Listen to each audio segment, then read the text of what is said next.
Welcome back, everyone. My name is Adrian Somoza, and this is Bond. We're a digital design and online academy helping designers like you bridge the gap between following and leading. So, today we have a very special interview with a friend of mine. His name is Alexander Otto. He is currently a creative director at MediaMonks New York, previously a design director at RGA. He has worked for some of the most amazing, more well-known brands in the world, like Nike, Toyota, Uber, American Apparel, and I would have to keep on and on.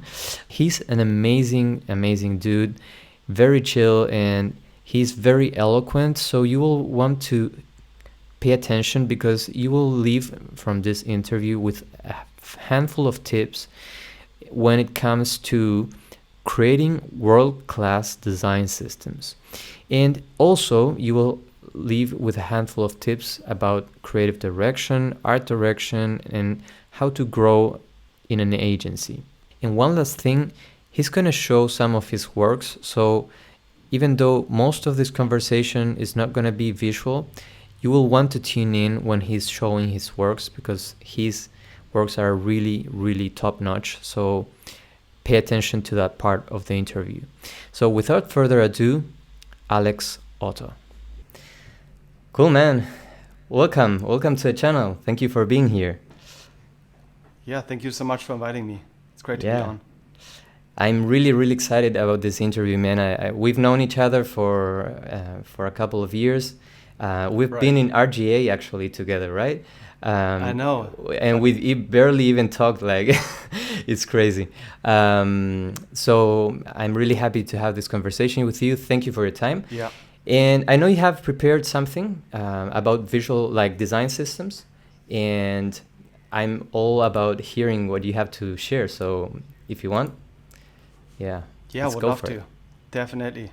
Yeah, maybe just to kick things off, it's always fun to just talk high level about design systems and kind of their design toolkits, their style guides. There's so many guidelines dictating necessarily a brand and a design system. Mm-hmm. Now, I think I would love to chat about is kind of what is at the heart of a design system. What is the design system foundation really? Mm-hmm. You bring together strategy, design, research. We sit down with our clients actually and we workshop these approaches. But it really trickles down to a very simple system. And this is a project that we did for American Apparel, and we rebranded this iconic manufacturer over many months actually. We worked closely with our brand design studio in Amsterdam, and the client was in Miami. So what we did is we kind of used and left the original American Apparel logo untouched, and then just changed everything surrounding the logo. Now the foundation that I was referring to is kind of us using the logo as it stands and kind of using that as a unique frame to house content. I mean, it works beautifully here in the landscape format, but this would also scale quite well into portrait format, really any aspect ratio that we need. But again, it's this very simple system that all ties back to the American Apparel logo. Beautiful. And then sort of uses that to frame anything that they want to do with it, right? It's a marketing campaign. It could be packaging. It could be animations, TVC, out-of-home campaigns, websites, banner, websites. Yeah, and it all ties kind of back to the American Apparel logo in a way. Nice. So yeah, again, we just work really closely with the client in defining what do we want to change, what do we like about the American Apparel visual representation that they had for 20 years. Yeah. So the logo was the one thing that we didn't want to touch. Helvetica was the one thing that we didn't want to touch, but everything else was really up for us to define. Nice. And did you have like how was that conversation with the client? Did you have any other iterations, or was just like showing one option and saying this is what we're going for? What do you think? and Yeah, iterating on that one? That's a great question. So typically we kick things off with a listening session where we're just almost kicking off the project. So in this case, they knew that they wanted to do a rebranding, and we sitting down with a client, getting a bit more insights on the business requirements and the business goals. Why do they want to change the way they're being received? Right. What are kind of problems they're trying to solve? Where they're going in the future? And it kind of came down to American Apparel. I don't know if you heard about the story, but they went bankrupt. They got actually acquired by a much larger manufacturer, and they are relaunching this brand. So that's where the rebranding kind of came from. Right. That they wanted to change the perception. And leaving the pieces in place that worked successfully before, Right. and then changing things and improving on things. Right. So we define that in this brand listening session that then leads into the concept phase. So we realized that they had all these business problems to solve, kind of reminding people who American Apparel is, and then making it a bit more modern, targeting Gen Z. And how do we get there is by introducing a new color palette, introducing a different photo direction, and at the heart really of this redesign lays this layout system that ties back to the logo. I love it, man. And I love how your visual and aesthetic decisions really tie to the business needs and the business goals, right? It's not just about something pretty, something that is Right. maybe even trendy. It's more about Mm-hmm. like tackling the business goals, hearing what they need to do, and how can we visually help them, or even like with a system of, a cohesive system that you can scale up, you can Mm-hmm. help them achieve that. Love it. Yeah, 100%. So we did propose not just one direction, we went in with 3 different directions, and then Right. distilled out of those 3 directions the pieces that work best Right. out of them all. And as much of a stereotype it is maybe to do a Frankenstein, and it's not ideal, but actually I do like making and bringing in the best pieces out of 3 directions into one. Right. And while making sure it's cohesive, while making sure it addresses all the business needs, and it reaches the right target audience. Right. So yeah, the brand listening session, concept phase with 3 direction, you narrow it down to 1 direction, and then you still have the whole production phase in which you flesh out all the little details, right? Right. What does the banner look like? What does the Instagram look like? What does the website look like, right? Yeah. Web is huge for American Apparel, and that kind of ties back to AmericanApparel.com, Right. American Apparel Wholesale. So there's a lot of pieces that we had to touch on, Right. not just from a branding point of view, but from a web point of view, from a campaign point of view. Yeah.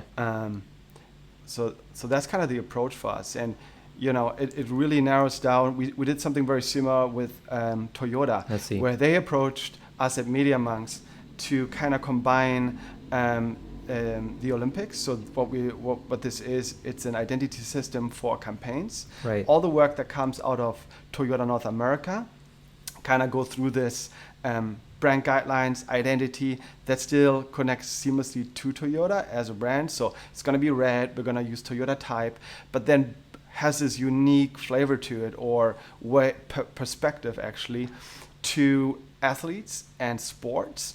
Because the Olympics are happening this year in Tokyo, right? So they want to advertise their vehicles with the athletes. Right. So the Team USA is all the Olympians who are part of the United States team. And so we're kind of breaking out and combining visual identity system of the Olympics organization, Toyota, and Team USA, and combining those into this brand style guide or design toolkit that helps, like I said, funnel all the work that comes off North America. So that means we work with we got this in front of agencies like Saatchi, or we got this in front of the other partners to make sure that this vision is being translated correctly and understood in the right way. Beautiful. And we had a very similar approach here. So we had a kickoff, we had a little workshop in just really identifying the pieces of the brand identity that would be relevant. And it kind of started obviously with Toyota Mark, and we kind of explored multiple directions early on, also 3 directions, and then connected all 3 directions into one. And it was kind of interesting because we looked at the Toyota Mark and realized if we zoomed in on certain elements of the mark, it's a visual connection back to the track and field.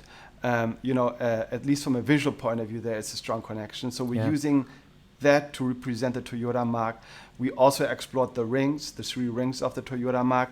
But there's only so much we can really do with a brand logo like that one. Yeah. So one of our direction was using the rings, and client kind of pushed back on that. So we went down a different direction and connecting this back to the track and field, and then also bringing in what is the flavor behind the Team USA really, and looking at the United States flag was kind of our starting point for that. Now we have actually this flag is more of a simplified version, but the official flag has 50 stars for the states, and then 13 rows for the colonies, for the original colonies.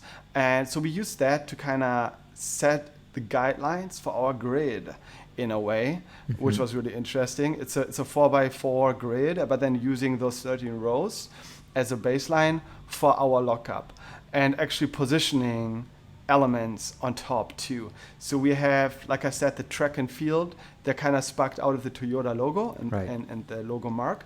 And then on the right side, you have the Team USA star represented by the United States, but also, athletes, and they're representing the country, which is really important. And then we created a whole system out of that. So from large to medium to small, you can really put it, it's a very modular design system where you can also flip it on the right side, left side, bottom, top aligned, and then just placing imagery on top. So say we have a quote from an athlete, that already, everything is being placed on top of that grid that I just showed, and then bringing in elements depending on where they want this to sit. So for example, if you had a very wordy, maybe a quote from an athlete, you will put that on Twitter for that conversational tone of voice, right? So that one would go on Twitter, and maybe adding in the star as well as the Toyota close-up of the rings will kind of distract from the messaging. So we left it optional here to use. I think in general, the way we look at this style guide is more of a toolkit that elevates and can evolve and can grow and change over time, instead of just creating a set of rules that feels more limiting to whoever is executing this design system. That's leaves me with a good point, because my experience doing design system is that it can very easily become very heavyweight and very difficult to implement because there's so much rules. And what happens is when you get a design system or a brand guideline that is so extensive and has like 150 pages, you just don't have the time to go through 150 pages like a book to design a piece, a small or a small landing page, So how do you find the balance there between giving guidelines so that there's a cohesiveness, but at the same time being giving or allowing the freedom to have an interpretation of that guideline? Right. Yeah, I think that's a great question, because I think also you want to take the client along the journey, right? You want to make them feel like they're part of design of the design decisions. They actually have some skin in the game, right? So that's why we do workshops. That's why we do many different directions and revisions and feedback loops. So the number one thing, I think, as you define a toolkit, I think, is working closely with the client, making sure that all the stakeholders are part of decision making and are not being brought into at a very last minute point where they don't feel seen or they don't feel heard. Not only marketing teams, but any type of team really.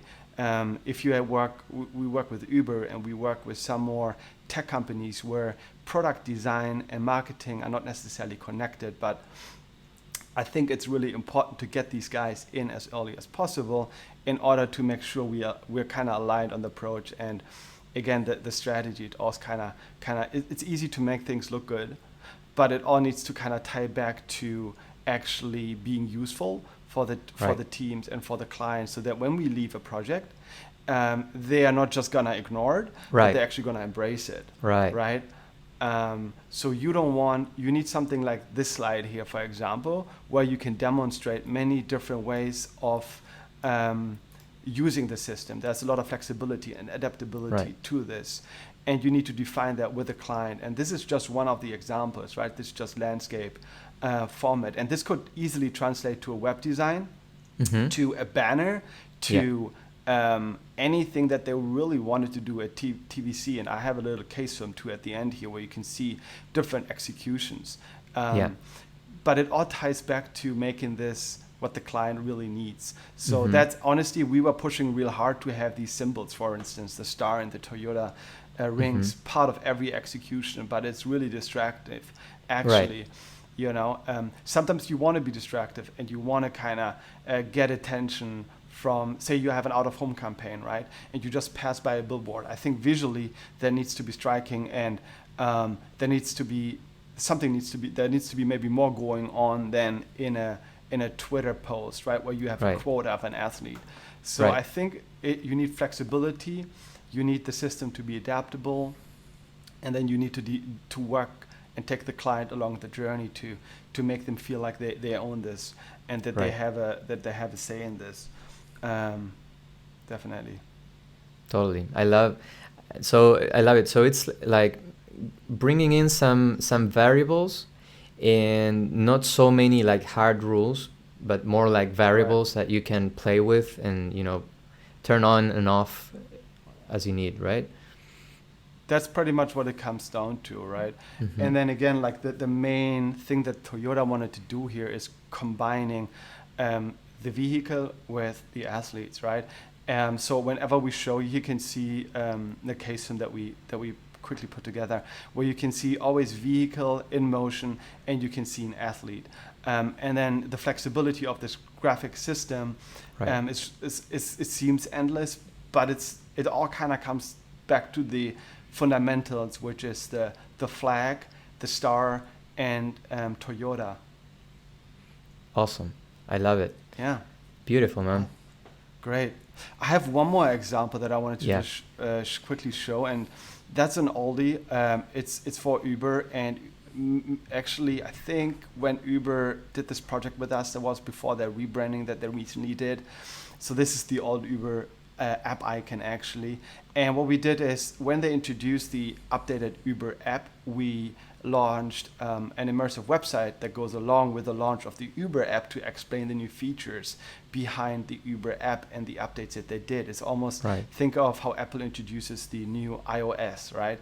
They want to explain the features, the functionalities, but Apple is really great at doing it in an immersive way, where it's not just copy that you read, or it's not just a video you watch on YouTube. There's an interactive part to it. So that's kind of what Uber used as a benchmark, and they came to MediaMonks to kind of bring this to life in a way where it feels different than what some of the competitors were doing back in the day, Lyft and so we kind of had a similar approach here. Even though this is a web design assignment and project, I thought it was really important that we still create a design system, or that design foundation that I mentioned before, that always ties back to the client, right? In this case, it's the Uber app icon. So we kind of use the foundation of the chip in the middle and then the circle for location, and kind of just put this against a 12-column grid. And this, which turned later actually into the intro animation, which is kind of funny for the website. But we just use this frame kind of sold in the graphical foundation for this web design, where you have the phone in the center. You can sort of see how we combine the environment. In this case, it's a video in the background, but sometimes we even show map illustrations. And we're combining it with topography to kind of voice over the feature that's being explained. In this case, it's an easier way to get into an Uber vehicle. So we kind of just use that framework that I said behind the app icon to visualize our design system for the web design here.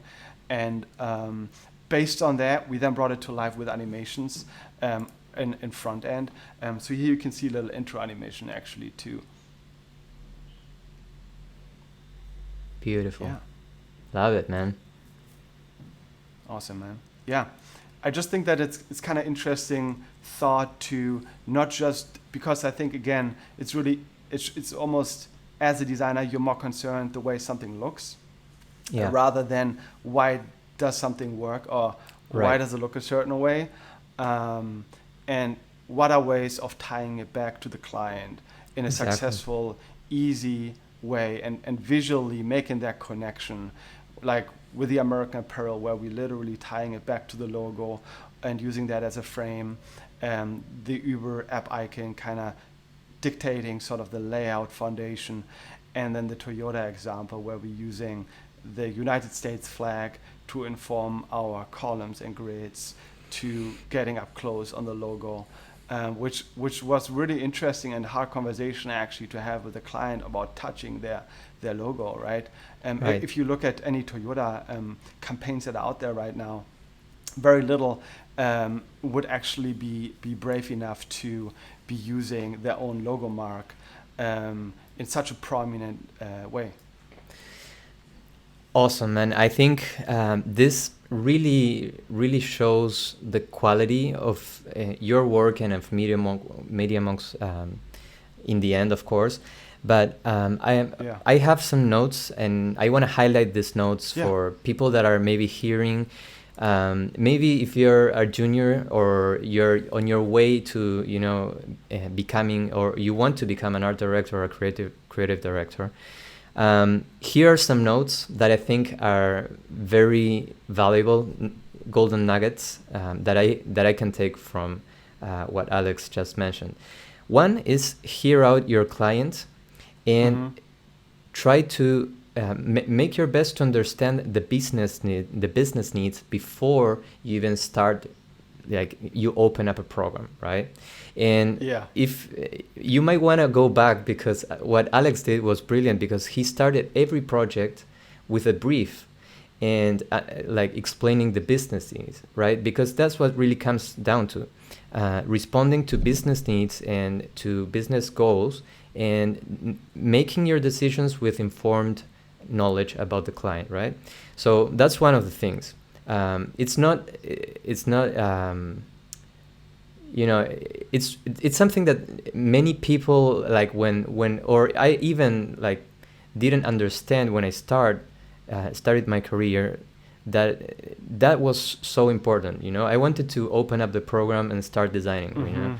I would get excited very quickly with a project, and I wouldn't take the time to really understand the client and the business goals. So that's really important. The second thing I want to mention is, once you know what the business needs are, every decision that you make on a visual side of things, you need to tie it to the client needs. It cannot be just like random decisions, right? You have to have a rationale behind your decisions. And the other thing is, and I'm gonna, throw you some roses here, but learn to explain eloquently your decisions and explain how they tackle business needs. It's not only necessary to understand the business needs and connect your decisions on a visual level to the business needs, but also it's important to be eloquent enough to explain them, right? And can you maybe talk a little bit about the importance of that when you're presenting that work to the client? It's a great, 100%. So I think also there are huge teams behind all those projects, and I think bringing in strategists, bringing in UX designers, bringing in researchers, and we actually even do user testing, even for rebrandings, not just for websites. So for example, we relaunched MacCosmetics.com just recently, and we user tested every site, right? Like that's an obvious one because it's an e-com platform and you want to make sure that they keep on selling products. So they would have a huge business loss and money loss actually if they were just performing a little less good on the e-com platform. Right. So that's why user testing makes a lot of sense for branding. But then also for web design or e-com platforms. But even from a brand point of view, right, you want to actually go out and ask customers, how do they recognize American Apparel now? Right. So I think that's kind of goes all back, and we use user testing results. And as sort of boring it seems for a designer to even consider that, it becomes our kind of superpower to sell in specifically challenging and unique design decisions, and making sure that because it's more simple to convey clients specifically in the brand team or design team or marketing department. But if you show it to people out of different departments from a client side, they're not necessarily going to care, right? Analytics guys or even developers, right? Where they don't care visually what it looks like. They only care about achieving their own goals or selling more products, whatever their business goals are, that these are being met. So using user testing, A/B testing, whatever you want to call it, is huge. So that's, I think, as you explain your design and your design systems, it's a selling part and it's part of marketing, I feel like.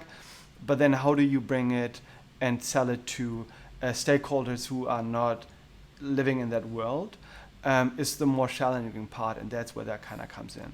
Right. Beautiful. And one last golden nugget, I think, is don't create complex rules that are difficult to maintain and scale, right? If you go with a very complex design system that has so many rules and things come and go, and there's so many variables, things start to become very difficult to scale, right? And to even like hand off to another team or even your design team. So I want to highlight, like on all of the 3 projects we've seen you picked simple shapes, right? Yeah. You didn't pick like complex. The principles, The principles need to be very simple, and quite honestly, that's what we always do in the concept phase. We go wide, right? I think that's an interesting actually takeaway too. If you compare experienced versus inexperienced designers, experienced designers will do 5 directions, and they will just go the right amount in those directions to visualize their design at scale, right? So they do a quick couple mock-ups of their design direction, and that's one, and then they do 5 of them. Now, if you're maybe a less experienced designer, you quickly hold on to one direction, probably the first one you land, because you're kind of already, maybe you saw a trend or you saw something that you wanted to do yourself. So you already lash and really protective of that direction. And then you spend a lot of time trying to make the direction work. So I think it kind of goes back to what you just said, where it's distilling down many things into one strong direction is sort of the key. And it's not just simple shapes, it's the way we use color, it's the way the typography works, is the treatment of photography, animation systems. There's so much that goes into design systems and creating these toolkits, but it's always down to crystallizing, and the more you distill it down, a design direction, the better and stronger and actually simpler it becomes, right? If you send an email, for example, it's really easy to send a long email, right? Like and go into great detail. Say you give feedback to another designer. It's really easy to write a freaking long email. It's a novel, versus writing a very condensed, distilled down email that's very clear and actionable, right? That's just an example of how do you distill down an email into something that's easy to understand. It actually takes more time to do something that's simpler. That's with emails, that's with branding or design, or just explaining your idea even. So that's maybe something to take away if you are an experienced designer versus inexperienced. It's like don't be overprotective of your design. It's not art. I think design has a function. You kind of trying to again solve a business need, or the client comes to you to solve something, a problem, and you're trying to solve that. And don't be overly protective of your design direction, and there will be the right project that comes along for your font to use, or for your specific color treatment, or always put yourself into the shoes of the client. I feel like it's almost more important than the craft part. Awesome, man. I think this is super helpful information. And now I want to change a little bit the conversation from a technical point of view to maybe get to know you a little bit more. And one thing that I love to know about other designers, and this is maybe a selfish question, but I want to know, like, I'm really intrigued to know, how was your journey from starting this digital design career to where you're now, where you're a creative director at a company like MediaMonks, working for this like huge projects that are worldwide? How was your transition? How someone can get to that point? Right. I think I started in design in 2006. Which is kind of crazy to think about. And that was my first internship. That's not just me playing in Photoshop. I think I started doing that before that even, right? Okay. And actually back in the day, we did Flash. If you remember, right? Like, was FWA not even favorite? I mean, I guess I was always back in the day when there were Flash sites featured, and it was really that multidisciplinary approach to bringing together animation, design, and kind of coding. Development. Back in the day with ActionScript, and I kind of learned that in 2006, and I did a lot of design. But then the secondary pieces that I really like were animation and coding, right? So I feel like it kind of opened up my eyes for being multidisciplinary in a way, where I wanted to be designer, but then also always have a different skill set to bring to my design game. So to just elevate it or make it more interesting, I guess, which later on became 3D or photography. I think you see now a lot of designers actually use Cinema 4D or Blender to elevate their designs, right? Like you see that in web design with WebGL. We have done that a lot too. Or I've done a couple projects like that where I use Cinema 4D very quickly to prototype WebGL interactions in an almost real-time interactive way.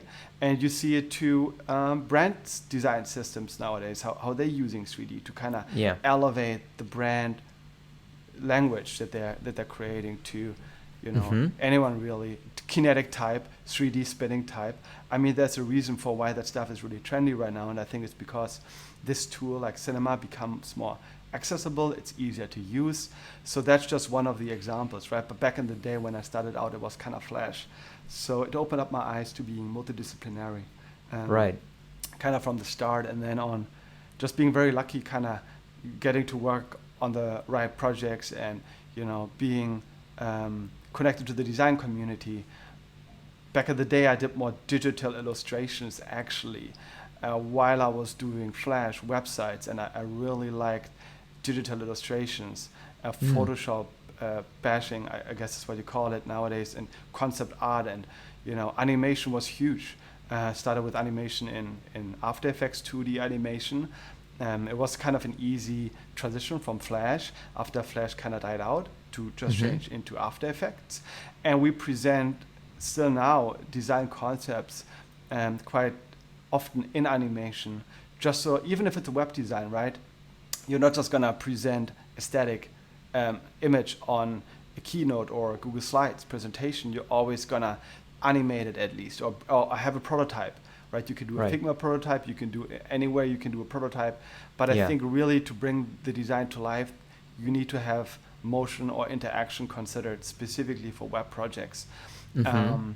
So that's why I think animation is really important even for a designer, and ideally, using 3D or using photography or illustration. We have some really talented designers who are doing web UI, UX, brand systems, but then they're really good in illustrations.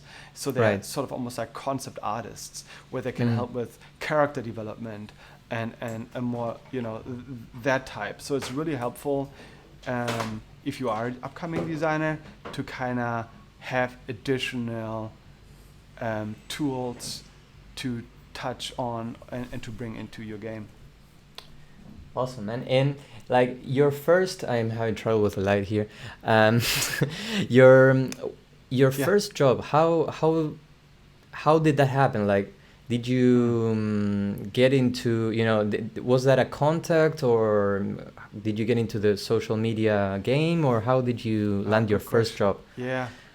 I think, I did internships back in the day, and I just kind of was interested into, like I said, digital illustration, and I thought if I can do that, I mean, the design communities were already around in 2006, so I signed up at a couple like boards and forums back then, right? There wasn't, I guess MySpace was around, so you would have designers up on there.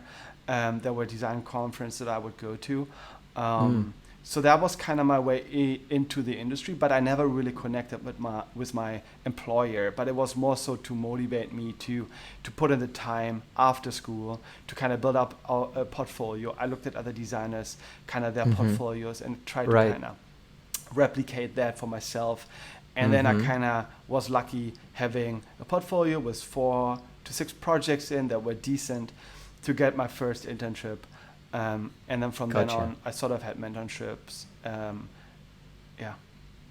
Gotcha. Yeah. Yeah. I mean, that's the way to do it, right? Like you have to do a portfolio, you have to put your work out there. Yeah. Even if it's not like completely polished, or you will find 1,000 flaws a year from that, but you just gotta put the work, right? It's really important. I mean, if I interview designers, I always look back at their Dribble or their Behance or their website to just Yeah. get a better sense. Even the Instagram. Instagram nowadays is more important, I would even argue, than Dribble and Behance. I mean, like people just post their work on there, right? Yeah. And if I check, I'm definitely going to check out like 3 things, right? Like their LinkedIn, and Instagram, and their website. Yeah. The portfolio, right? So the portfolio, I get a better sense for the work, the LinkedIn, the resume, and their career, what school did they go to, and the Instagram in a way to get a better sense for what are they interested in, or, I think it's just important to show also process. That you don't even have to have Yes. any real projects on there. If you even post the same projects on Instagram than you have in your portfolio, it's fine. But building their community is really critical. And do self-initiated projects. If you don't have any real clients, or you're not happy with your client work, don't show it. Just do weekend work, do late night projects, Yeah. and do work that you think is beautiful and put that out. Even if it's not realistic necessarily, it's totally fine. You can do a fake client. It's almost better than using an existing client, right? If you were gonna do a Toyota, like the work that I did for Toyota, and if you did that sort of as a self-initiated project, you see a lot of designers put out these Facebook redesigns or the Apple redesigns, right? Like, that's not going to be super impactful because we all know it's not realistic. Not only not realistic, but you're also restricting yourself, I feel like, by just staying in that universe. Do whatever you want to do as long as it feels it's something that you are interested in yourself. Could be a web design that's just a specific aesthetic, and you're using these fonts and color combinations that you're really drawn to, and photography style. Doesn't even need to be your own photography. You can go on Unsplash, right? Or bring in, like I said, Blender renders or Cinema 4D renders. You can drop those in. Just build your own designs and self-initiated projects. Put those in a portfolio, and then show only the work that you're really interested in doing in the future. Beautiful, man. Those are really good tips. And I have one question for you, one last question, and I think we can wrap up. This was a wonderful conversation. My question would be, what would you tell yourself or your younger self as an advice? Yeah, it's another great question. So I think, like we talked about craft and really building and honing that one.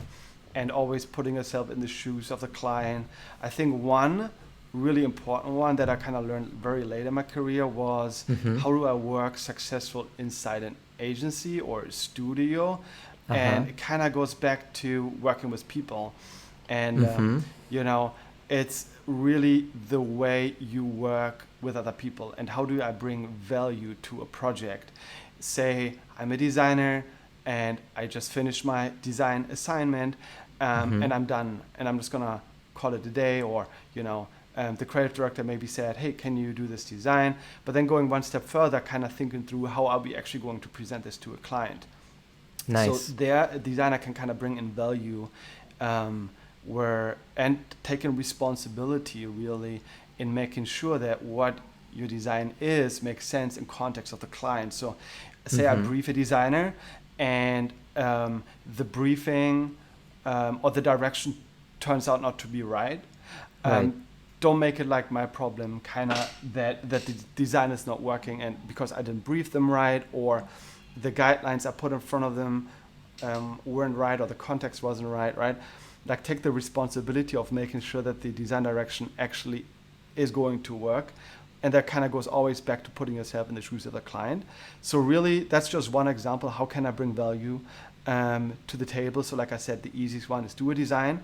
If you're done with the design and you feel like it's not right, do a secondary direction that you wanna, like say I ask for something specific, then do that, but then also do the thing that you think is Your right.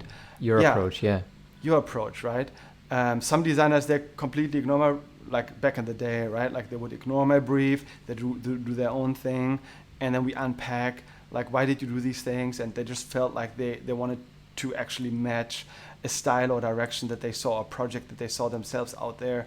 So Mm. meet the requirements for the brief, Right. and then see how you can bring in value in elevating the brief. So I Right. think that was the learning for me when I was young. I wanted to do designs because of things that I saw out there, and I wanted to kind of Right. replicate them and kind of take that design that's very modern right now, right?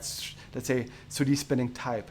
I wanted to really bring that into this design direction, but say in the example of, again, let's just say the Toyota one, 3D spinning type would never be actually useful, right? Right. So think about the brief, think about how can you add value to working with other people Right. inside a company. And I love that. And I think it's also um, something that I learned myself, to really observe your bosses, your leaders, and observe what they are doing, and actually try to help them with their tasks as well, right? Not just looking at your own work and saying, okay, I'm done, I'm gonna grab a Right. beer, go play ping pong, but really observe what your bosses, your leaders are doing, and actually chip in and try to help, like maybe ask, Mhm. right? Like, what else can I help with? Or maybe your team members. I really like It's that. it's disciplines Yeah. really, right? Like if you're a UI designer, you need to consider UX. Not only your Yeah. UI is not gonna make sense without strong UX and kind of considering the user experience, but Yeah. also like how about you do the sitemap? I know that the UXer is busy right now on another project, but how about you think about the sitemap? Yeah. And they will uncover things in your design and make it more helpful at the end of the day. It's the same as think about copy, think about strategy. So Yeah. not, just because you're a designer doesn't mean that you're just stuck to design, and that's kind of the piece that you own. I think it goes Yeah. above and beyond that, really. And that's how you can Totally. be a valuable piece and asset. And that's going to make you grow quicker than if you just focus in on craft. At least grow inside a company.